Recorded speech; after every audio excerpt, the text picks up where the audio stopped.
ចំពោះប្រធានបទថ្ងៃនេះគឺនិយាយអំពីហេតុអ្វីបានជារកលុយមិនសល់បាទហេតុអ្វីទៅបានជារកលុយមិនចេះសល់មិនអញ្ចឹងណាបាទអញ្ចឹងគឺប្រធានបទនេះសម្រាប់ចំណុចនៅក្នុងការបកស្រាយវិញគឺយើងមានច្រើនប៉ុន្តែយើងសូមបដោតតែម្នាក់មួយចំណុចណាលោកពុત્રોណោះបាទសម្រាប់ខ្ញុំផ្ទាល់បាទខ្ញុំក៏ធ្លាប់សួរខ្លួនឯងដែរថាហេតុអ្វីទៅបានជាមានប្រាក់ខែមានប្រាក់ចំណូលកាលខ្ញុំនៅរៀងក្មេងៗណាចេះតែមិនសល់ប៉ុន្តែពេលខ្លះយើងអាចបន្ទោសមកពីប្រាក់ចំណូលរបស់យើងដែលយើងធ្វើការជួនកាលយើងធ្វើការទៅប្រាក់ចំណូលរបស់យើងវាតិចក៏ថាបានហើយយើងចំណាយច្រើនមិនអញ្ចឹងណាអានឹងក៏ធ្វើឲ្យគេថាការសន្សំសំចៃរបស់យើងក៏វាមិនបានល្អល្អដែរមិនអញ្ចឹងណាគេថាបានមកខ្វះក្រោយណាតោះឥឡូវចង់ដឹងថាតើមានប្រមាណចំណុចទៅបាទសូមជួបជាមួយនឹងលោកពុત્રોសម្រាប់ចំណុចទី1ដូចតទៅបាទអូខេបាទចំណុចមួយនេះគឺជាចំណុចរសើបដែរហើយអ្វីរកលុយមិនសល់ភាគច្រើនពុកម៉ែបងប្អូនយើងស្ដាប់ហើយចំណុចនេះគឺរសើបបាទខ្ញុំក៏ជួបប្រទេសដែរបាទភាគច្រើន99%គឺតែងតែជួបហើយបាទជាមួយនឹងបញ្ហាបាទហ្នឹងហើយអញ្ចឹងខ្ញុំសូមលើកជាមួយជ្រុងមួយហេតុអ្វីលុយយើងមិនសល់ចំណុចទី1ខ្ញុំចង់បង្ហាញហ្នឹងគឺដោយសារតែចំណូលយើងតិចតែចំណាយយើងច្រើនចំណូលតិចយ៉ាងម៉េចឧទាហរណ៍ថាយើងទៅរកស៊ីយើងទៅលក់ដូរបានលុយតិចណាបាទតែយើងចំណាយទៅលើប្រចាំថ្ងៃរបស់យើងហ្នឹងគឺវាច្រើនឬមួយទៀតឬប្រាក់ខែរបស់យើងគឺតិចតែចំណាយច្រើនអញ្ចឹងក៏ធ្វើឲ្យយើងហ្នឹងគេថាមិនសល់លុយដែរឧទាហរណ៍ថាឥឡូវប្រាក់ខែយើង260ឧទាហរណ៍ណាឧទាហរណ៍260អញ្ចឹង$60ឲ្យថ្លៃផ្ទះជួលគេហើយ100ទៀតឲ្យថ្លៃឧទាហរណ៍ថាគ្រួសារមានកូនអញ្ចឹងទៅក៏ដោះគោកូនឬក៏អាណាព្យាបាលអញ្ចឹងទៅហើយ100ហ្នឹងគឺយើងចាយខ្លួនឯងហើយសួរថាពេលខ្លះមួយខែយើងត្រូវចំណាយ150ហើយយើងមាន100ទេសួរតែចាយគ្រាប់អត់គ្រាប់ទេអញ្ចឹងហើយសួរថាតើសល់ទេអត់សល់ហ្នឹងហើយដោយសារចំណាយច្រើនឧទាហរណ៍ថាទំនិញលើទីផ្សារមួយថ្ងៃយើងត្រូវចំណាយ15000ឧទាហរណ៍ណាយើងទិញបន្លែទិញប្លុកទិញម្ហូបទិញសាច់គេអស់15000ហើយចំណូលយើងមានត្រឹមតែ20000ក្នុងមួយថ្ងៃហើយសួរថាតើសល់ទេ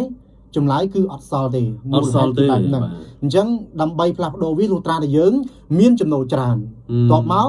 យើងកាត់បន្ថយការចំណាយអញ្ចឹងទៅយើងសល់ណាបើសិនជាចំណូលយើងតិចហើយយើងចាយច្រើនវាអត់សល់ទេតែបើចំណូលយើងច្រើនហើយយើងកាត់បន្ថយការចំណាយបន្តិចទៅគឺសល់ឬមួយទៀតបើសិនយើងចំណូលយើងតិចតែយើងជួយកាត់បន្ថយខ្លះអញ្ចឹងទៅវាអាចក្បិតបៀតសល់បានតិចបន្តួចដែរទោះសល់ក៏សល់មិនច្រើនទេព្រោះអីចំណូលយើងតិចពេកដល់ពេលយើងសល់ក៏សល់តិចដែរមិនអាចសល់ច្រើនណាអញ្ចឹងអ្វីដែល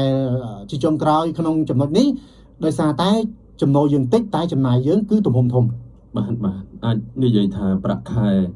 យើងតិចអញ្ចឹងទៅប៉ុន្តែយើងចំណាយយើងប្រាក់ខែត្រឹមតែ200ហើយប៉ុន្តែចំណាយពេលខ្លះអាចទៅដល់300អញ្ចឹងទៅណាបាទ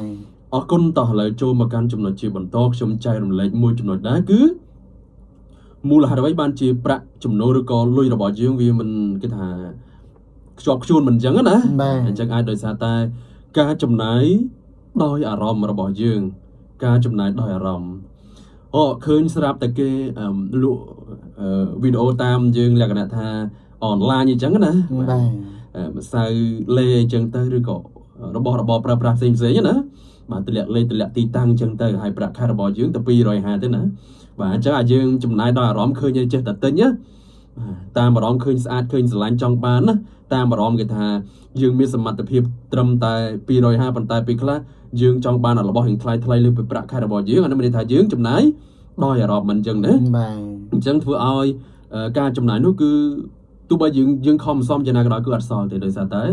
យើងចំណាយខុសខ្ទង់បាទឬក៏ខុសក្បួនណាឃើញអ្វីចេះតែចង់បានតាមចិត្តរបស់យើងជាពិសេសហ្នឹងគឺសុភាពនារីបាទតែម្ដងបាទគាត់ពិសេសគាត់នៅយុវវ័យបាទឃើញ skin care អញ្ចឹងទៅឃើញម្សៅឃើញលេឃើញកៅអៅឃើញរបស់ make up ផ្សេងស្អាតគាត់តែងតែតម្លាក់គេថាទីតាំងមិនអញ្ចឹងដែរហើយរបស់ទាំងអស់ហ្នឹងបាទនឹងរបស់ទាំងអស់ហ្នឹងជួនកាលបាទ10រៀល5 10នឹងដឹកអីទៀតបាទ6 7 8 10ហ្នឹងហើយអាហ្នឹងគឺយើងគេថាការចំណាយតាមអារម្មណ៍មិនអញ្ចឹងណាបាទអញ្ចឹងដើម្បីឲ្យសល់លុយបងប្អូនយើងអត់មានអីពិបាកទេបាទយើងណូតមើលថាតើ ការចំណាយរបស់យើងពីមួយខែទៅមួយខែយើងចំណាយគេទី1ថ្លៃបន្ទប់អាចទៅ$50ទៅ$60បន្តមកទៀតថ្លៃយើងចាក់សាំងបន្តមកទៀតថ្លៃទៅលើការសម្លៀកបំពាក់មិនអញ្ចឹងណាបាទអាចមួយខែទិញ 3-4 កាផ្លេឬក៏ពេលល្ងាចយើងត្រឡប់មកវិញយើងត្រូវការចំណាយទៅលើការទិញម្ហូបអញ្ចឹងយើងណូតទាំងអស់នឹងមានប្រមាណលីសក្នុងមួយខែយើងណូតទាំងអស់នឹងទុកណាមានថ្លៃបន្ទប់ថ្លៃចាក់សាំងធ្វើដំណើរថ្លៃហូបពេលល្ងាចអញ្ចឹងទៅថ្លៃទិញសម្ភារៈសម្រាប់ខ្លួនឯងហើយថ្លៃអីទៀតបើថាយើងឲ្យគ្រួសារមួយខែប៉ុន្មាន50រៀលទៀតអាហ្នឹងយើងមានលីសយើងណូតមើលតើបុកដកគុណចាយទៅវាស៊ីជាមួយនឹងប្រាក់ខែរបស់យើងអត់ហើយយើងចំណាយតាមនឹងទៅខ្ញុំគិតថាអាចនៅសល់ខ្ទង់ប្រហែលជា$80ឬក៏$70ដែរបើសិនជាប្រាក់ខែយើង250 280ហ្នឹងយើងអាចគិតថាទេ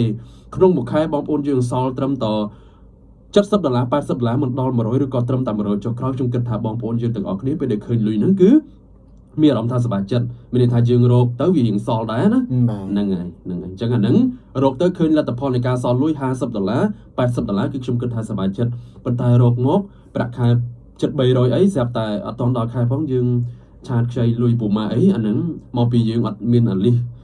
នៅក្នុងការកត់ខ្ទង់ចំណាយអាហ្នឹងគឺអាហ្នឹងទោះបីជារកមកជីវិតគឺអត់មានទេខ្ញុំឃើញអ្នកជោគជ័យមួយចំនួនគាត់មានលីស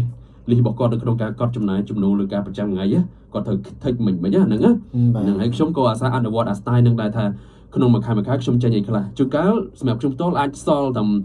$70-80រៀលដែរក្នុងមួយខែសម្រាប់តែយើងផ្ដោតទៅលើប្រាក់ខែណាតែបងប្អូនយើងមួយទៀតខ្ញុំគិតថាយើងសល់លុយយើងរកក្រៅបាទរកក្រៅយើងធ្វើអីដែលអាចរកចំណូលក្រៅតាមអនឡាញអាច